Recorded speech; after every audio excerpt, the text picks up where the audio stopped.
Ever since the first game on the PlayStation, Klonoa has been one of my go-tos when it comes to platformers, and the Game Boy Advance versions have to be some of the best entries in the series to date. For those unfamiliar with the games, it presents the perfect blend of puzzles and platforming action, and with Dream Champ it's pretty much the same deal. The game's broken up into a series of levels, with the goal of each stage being to use enemies, blocks and many other resources available to you to seek out 3 star stones and reach the exit. To do this, you'll be forced to capture enemies with Klonoa's ring to use them as a sort of double jump to get over walls or obstacles, or having to hurl them at a switch or breakable item. In the beginning it can be pretty simple, but things soon get more complicated as you progress, especially when you start encountering bosses that serve up a decent amount of challenge and will really test your knowledge of the mechanics in play. Apart from the standard platforming, the game mixes things up with several minigames scattered throughout the stages, such as racing levels where you must avoid obstacles as you speed towards the screen and collect as many items as you can in the process. Now visually, the vibrant, colourful sprites and detailed backgrounds bring Klonoa's dreamlike world to life, with character animations being smooth and each level featuring unique themes and aesthetics that make the game feel fresh throughout its runtime. Overall, Klonoa 2 is a shining example of puzzle platforming done right on a handheld console. Its clever level design, beautiful visuals and charming atmosphere make it a must-have for fans of the genre, as well as those familiar with the previous games in the series.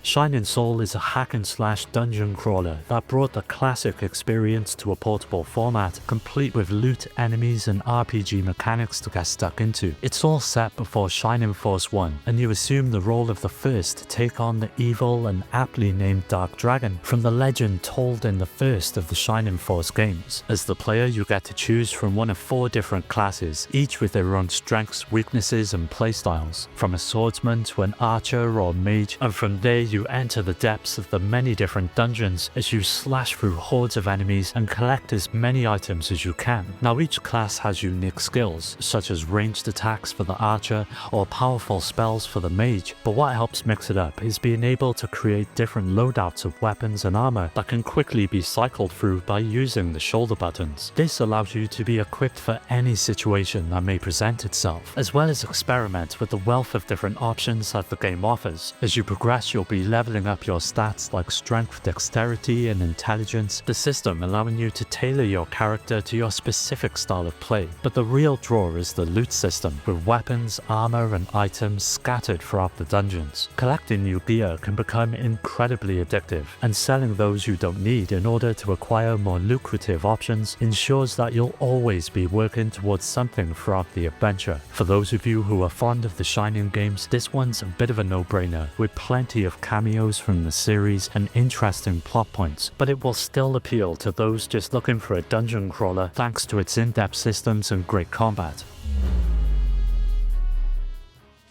Sonic Battle is a 2D arena fighter where up to 4 characters duke it out across a multitude of different stages. The combat is fast and chaotic, with an emphasis on combos, dodging and special moves, and as you would expect, each character has their own unique fighting style, with Sonic being a close-range brawler, Knuckles bringing heavy hitting power, and Tails mixing ranged attacks with his mechanical gadgets. Because of this, there's a lot to play around with, and as you progress you'll unlock even more fighters from the Sonic series, with each bringing their own traits to the fight. Now in terms of story, it's surprisingly quite deep, with the plot revolving around Sonic discovering an ancient robot called Anor, who's capable of learning and mimicking the abilities of others. Of course, there's those that want to use this to their advantage, so Sonic and his friends take it upon themselves to train the robot, with the game exploring themes of friendship, freedom and even some surprisingly emotional moments for a Sonic game. One area that really stands out though are the visuals, and for a Game Boy Advance game, it looks absolutely incredible, with colourful sprites and smooth animations that bring the characters and their moves to life, and the arenas ranging from Green Hill Zone inspired fields to Eggman's mechanical layers are varied enough to keep things interesting. The isometric view works well for the most part, though it can occasionally make judging depth or positioning a little tricky, but seeing it all play out on the small screen is truly impressive. Overall, if you're fond of the series, then Sonic Battle is definitely worth adding to your collection. Yoshi Topsy-Turvy, or Universal Gravitation as it's known in the West, is a rather strange but imaginative platformer that takes advantage of a tilt sensor built into the cartridge to provide some of the most unique gameplay you'll find on the GBA. It all kicks off with Bowser causing havoc on Yoshi's Island, which sees it being transformed into a storybook. This, of course, prompts Yoshi to set out and return the island to its natural state, and in order to do so, you've got to complete a range of different challenges that will see you defeating enemies, collecting coins, to avoiding damage or trying to reach the end of a level in the fastest time possible. Now at first, the gameplay can take a bit of time to get used to, but there's not a whole lot in the way of buttons to learn, with A being your jump and B letting you shoot out your tongue. The hardest part is when it comes to the gravity mechanic, and by physically tilting the console to manipulate the environment, you can cause platforms to shift, objects to roll, and also affect Yoshi's ability to either gain or lose momentum. As expected from a Yoshi game, the visuals are colourful, lush, and full of charm. However, the limitations of the GBA's hardware are quite noticeable, as backgrounds can feel quite static, and the animation lacks the smoothness of previous games in the series, such as Yoshi's Island. But it's nothing that detracts from the gameplay as a whole, which is by far the game's main draw. Overall, Topsy-Turvy was a bit of a bold experiment that continued Nintendo's commitment to trying out new things, and even though it won't be for everyone, it's still a highly enjoyable platformer. When it comes to first-person shooters on the GBA, the limitations of the hardware often meant big compromises in visuals, controls, and gameplay, but Dark Arena throws this common assumption on its head and does a really solid job of replicating the FPS experience. The setup sees you being sent to a research facility where a biological weapons experiment has gone horribly wrong, leaving the station overrun with deadly monsters. Your mission is simple: blast your way through hordes of enemies, survive, and uncover the secrets behind the chaos. It sees you navigating through maze-like levels as you acquire a huge arsenal of weapons to help get the job done, with the shooting mechanics feeling satisfying enough and each weapon packing a decent punch. Now, Dark Arena deserves a lot of credit for just how much it pushes the console's capabilities, but unfortunately the animation of each enemy is severely lacking, making them feel stiff and less menacing than they should. But it's nothing that ruins the game as a whole, and thankfully the fast and chaotic gameplay more than makes up for it. Now, one of my favourite features of the game when it first released was the multiplayer, that allowed up to 4 players to shoot it out across several different modes, but the difficulty of finding 3 other GBA owners with the game means most players likely never experience this feature. Even though it's not as well produced as the port of Doom that would appear on the console a few years later, it's still an interesting piece of GBA history, and more than proof that an FPS was not only viable on the handheld, but could actually be an enjoyable experience at the same time.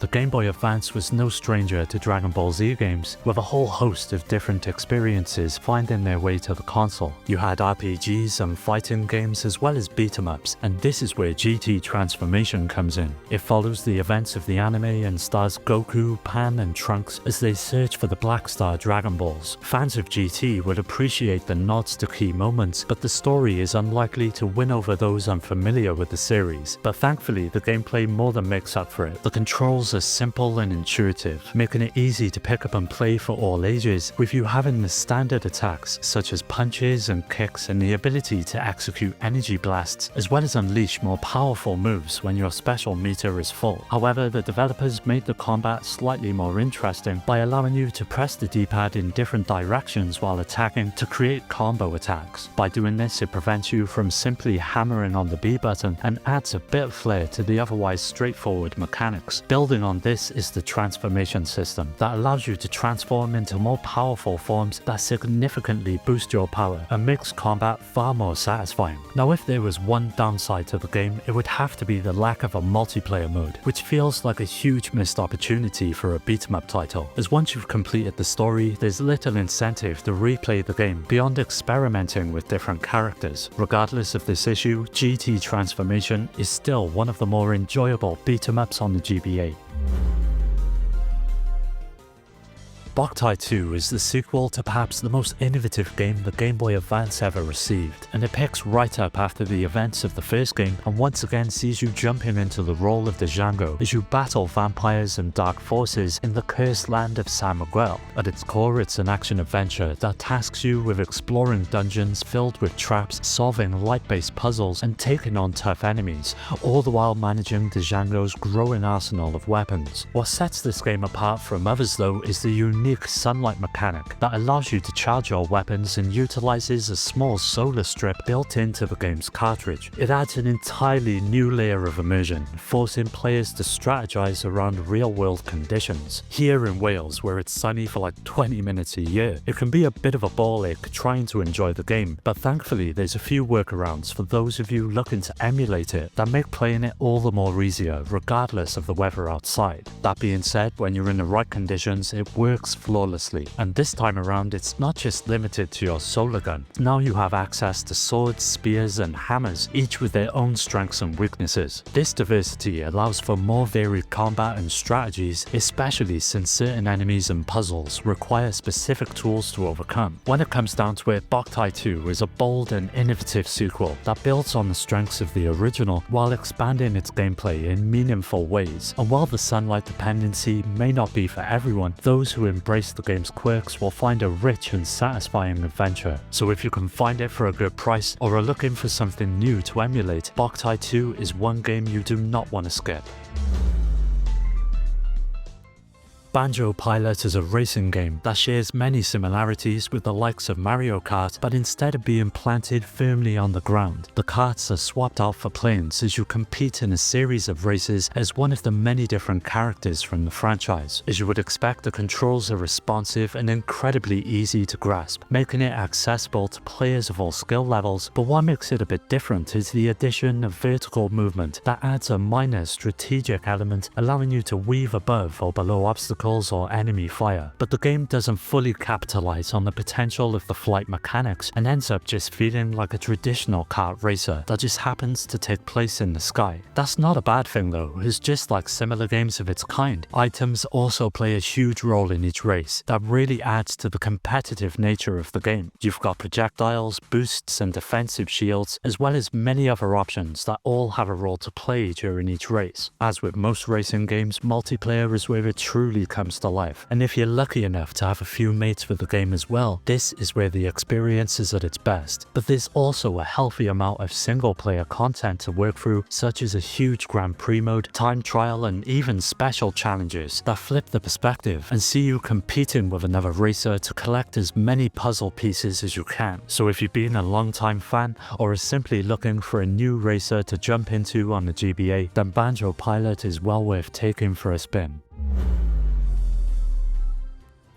There were many reasons to own the Game Boy Advance back in the day, and one of those was its huge selection of side-scrolling shooters that made it one of the best consoles to own for fans of the genre. One game that doesn't get talked about too often though has to be Robotech: The Macross Saga, which closely follows the anime of the same name and sees you jumping into a fighter that has the ability to transform into different states, known as a Veritech. The gameplay is extremely straightforward, with the experience being split up into a range of different levels that see wave after wave of enemies coming your way, but thankfully the Veritech is more than equipped to take on the challenge. You've got lasers and missiles, and as you continue to take them down, you'll gain experience points, which can be used to upgrade your character's strength and health. What helps set it apart from others though is the ability to transform your ship into one of 3 different modes. You've got the fighter, which is the fastest and ideal for dodging and aerial dogfights, the Guardian mode, which sacrifices speed for more power and defense, and then finally the Batloid mode, which is used for one of the several ground-based missions throughout the campaign. This feature adds a healthy amount of tactical variety and helps the game stay true to its source material. But what really helps Robotech exceed is the amount of replay value that the game offers. There's a serious amount of playtime, as there's up to 11 characters to choose from that each offer a slightly different experience for each run. What makes it even better is that the game remembers which characters you've leveled up, so getting them all up to their highest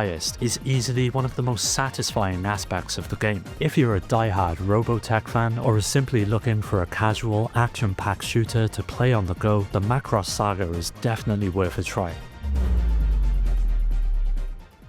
Lufia has long been one of my favourite RPG franchises, and the Ruins of Lore on the GBA is easily one of the best entries in the series. The story centres on Eldin, a young hero drawn into a quest to stop the resurrection of a dangerous ancient beast, with the narrative ticking off many traditional RPG tropes, from collecting ancient artifacts to fighting a shadowy organisation. But what really helps the story excel is the relationships between you and the band of allies that you'll meet along the way. The light-hearted banter and emotional moments really add to the weight of the events that transpire, but without some solid gameplay to back it up, it would all be for nothing. Thankfully, the Ruins of Lore excels in this area as well, and takes inspiration from the likes of Zelda, mixed with a fantastic turn-based battle system. Here you'll find all of the usual options, from basic attacks to magic-based abilities that can be learned and improved over the course of the game. But one of the standout features is the ability to capture and train monsters. There's quite a few of them to collect as well, which all bring their own advantages to each fight, allowing you to experiment and settle on what works best for your playstyle. Now visually, the Ruins of Lore is a real treat. The sprite-based graphics are detailed and vibrant, with lush environments and well-designed character sprites that bring the world to life. The monster designs are varied and imaginative, while the dungeons have a distinct sense of atmosphere, despite some repetitive layouts. Even though the adventure doesn't quite reach the same heights of Lufia 2, it's still a solid RPG that fans of the genre will enjoy. So if you're looking for a new adventure to undertake on the GBA, Ruins of Lore will not disappoint. Well, that does it for another video. Don't forget to subscribe and hit that bell to get notified about new videos. You can follow me on all of the socials, which are linked below, to stay up to date, and also join my growing community on Discord to meet many like-minded gamers to continue the conversation with and to take part in giveaways. I'd like to give a special shout out to my Patreon supporters: Rhino, Skill Jim, Shuden,